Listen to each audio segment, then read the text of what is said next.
say, there's quite a strong wind coming from the side, but it's not dangerous, just sort of buffeting, blah blah. Blows my head a bit.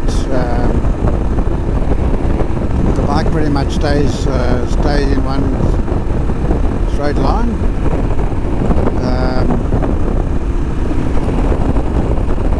Clearly some new roads, no roadworks going on. When we took the turn at Okahanja, you remember where there was a bit of a detour, so it looks like there's this Mursa alternate road going on over here.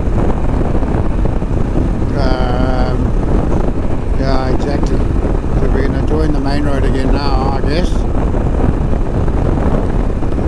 And this part on the right here is being rebuilt to slip easily past Okahanja, I think, apart from those detours and twisty bits, which were, of course, there were danger signs.